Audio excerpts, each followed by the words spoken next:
head injury he received during The two were eventually identified and arrested. Police reviewed CCTV footage from a nearby camera. Both pled guilty to manslaughter, with Leon receiving a 4.5-year sentence and Hamza sentenced to 3.5 years in. And I started thinking to myself, man, what did he do to make them niggas that mad?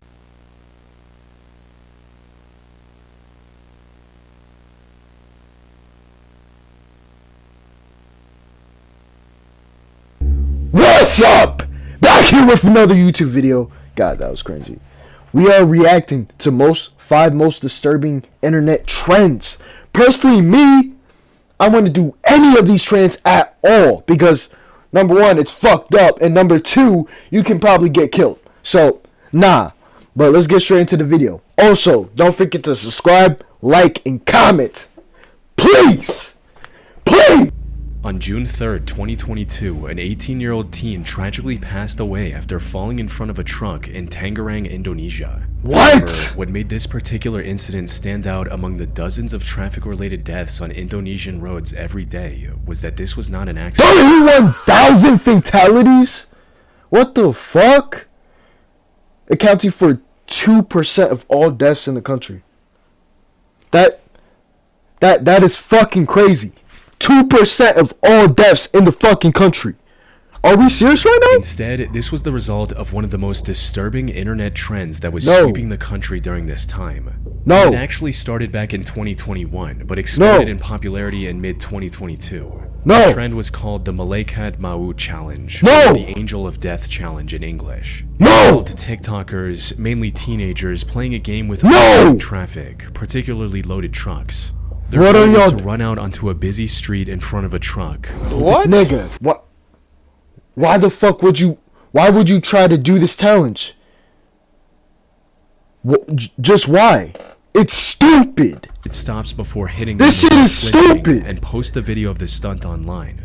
But completing this dangerous challenge successfully was a lot harder than many of its unfortunate participants realized. Most of them jumped onto the road as the truck got extremely close, giving the driver virtually no time to notice them and apply the brakes. But even when drivers had enough time to see the kids performing these stunts, they still couldn't slow down in time to prevent tragedy. Trucks usually carry heavy cargo, and that weight doesn't stop on a dime. The heavier the load, the longer the braking distance. Sometimes stretching dozens of meters even after the brakes are fully pressed. So by the time the drivers reacted, it was already too late.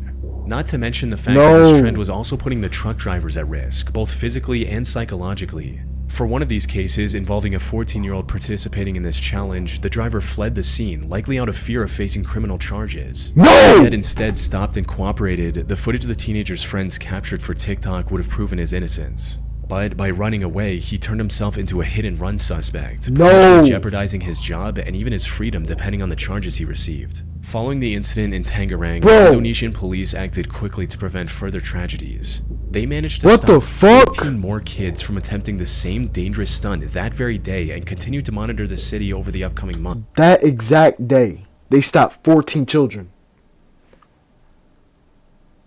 14 kids. What are you thinking?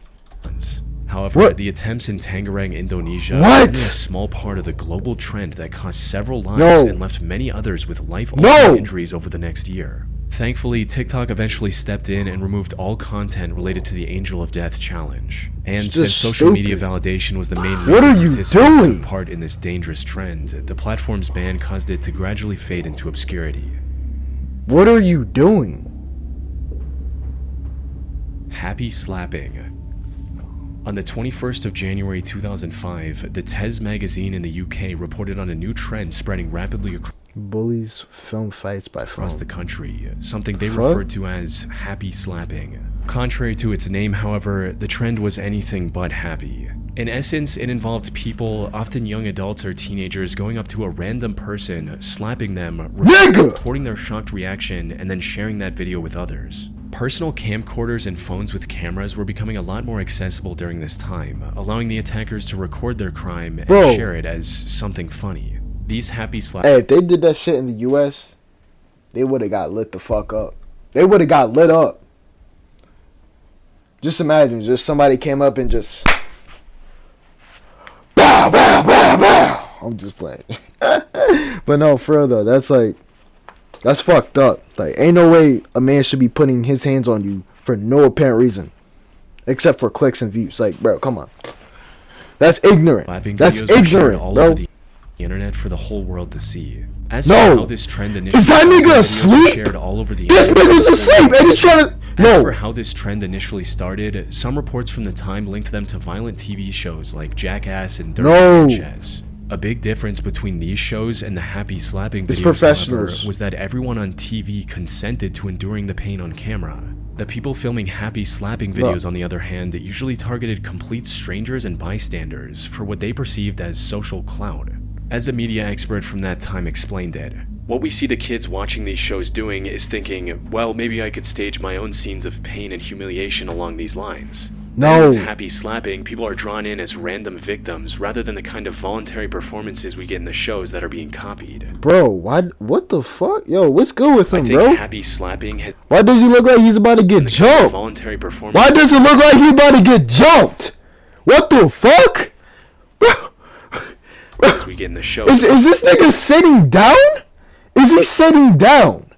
that are being copied. This nigga's I sitting think happy down. slapping has become a shortcut in the eyes of the slappers No. to fame and notoriety among the people who see No. images circulated on the web or sent to them via their mobile. What are we doing? And while that was already bad enough on its own, things quickly took an even darker turn.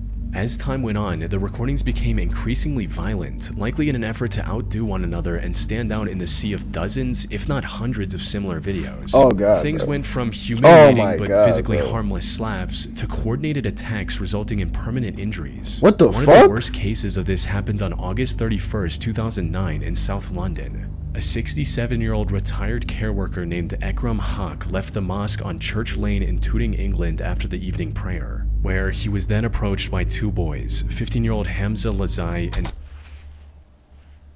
They're cooked. They're cooked. 16-year-old Yep, they're cooked. And they're black too. Yep. Leon Elcock wanting to make a happy slapping video. Yep. Things quickly spiraled out of control as neither of them held back, resulting in Ekram passing away a week later from a severe head injury he received during Nigga! The two were eventually identified and arrested. Nigga! Police reviewed CCTV footage from a nearby camera. Both pled guilty to manslaughter, with Leon receiving a 4.5-year sentence and Hamza sentenced to 3.5 years in prison. The What? happy slapping trend as a whole eventually faded away after the UK and the surrounding countries started treating it as a significant threat to public safety, with France even criminalizing it and giving it a punishment of up to 5 years in prison. Bro, what the fuck? Skullbreaker Challenge. Oh my god. No. On February 14th, 2020, 12-year-old Parker Smith was invited by his friends to film what seemed like a harmless jumping contest with them. I've heard about this. Yeah. Agreed, and on Oh camera my he did the God. highest he could, but instead of landing safely on his feet, he fell backward On and his head, fractured yep. his right arm. He was rushed to the hospital immediately and fortunately made a full recovery over the following weeks. However, what seemed like a simple accident turned out to be part of a disturbing internet trend his two friends were attempting to People were like, I'm pretty sure there's like two people right beside you. They both jump, and then you're in between them, and then you jump, and then them niggas just trip you in midair. Like, I've heard about this, and I'm pretty sure a few people died because of that. recreate. Pretty sure a the few people so-called died. Skullbreaker Challenge required Yeah. 3 people to stand in a Yeah. line and somehow I was convince the right. person in the middle I to was jump. right. As soon as Yeah. they did, the Hey. two on the outside swept the legs of the one in the middle, who was usually unaware of what was about to happen. No. This caused them to fall backward, usually on their head, which is where the trend No. got its name from. It started earlier that year after a video of 2 students from Spain doing it on their friend went viral on social media platforms like TikTok, prompting countless imitators Bro, to try. he's so cooked. But why is he low-key flying, though? He's low-key flying. Recreated success. And, as you might imagine, the results were disastrous. With Parker being one of the lucky ones for walking away with just a fractured arm. Many others were knocked unconscious Yep. by the impact, suffered from severe concussions, and some even needed multiple stitches across their skull and face. The most devastating of these incidents happened on January 24, Oh, God. 2020 in Cherry Hill, New Jersey, when a group of 7th graders attempted the challenge in school. Unfortunately, the victim fell way too hard on their head, causing them to lose consciousness and have a seizure. He luckily survived the incident and eventually recovered without any permanent head trauma. However, his initial condition was bad enough that authorities arrested the other 2 13-year-old boys. They were charged with third-degree aggravated assault and No! third-degree endangering an injured victim, since the harm they caused was mostly intentional. Now, I wasn't able to find any reports on whether the charges were dropped or not, but even if they were, being arrested for attempting a dangerous internet challenge goes to show just how dangerous it can be. TikTok also stepped in and banned all videos of this challenge on their platform. Unfortunately, once something is on the internet, it never truly goes away, as evident from 2 girls finding videos of the Skullbreaker challenge, attempting it on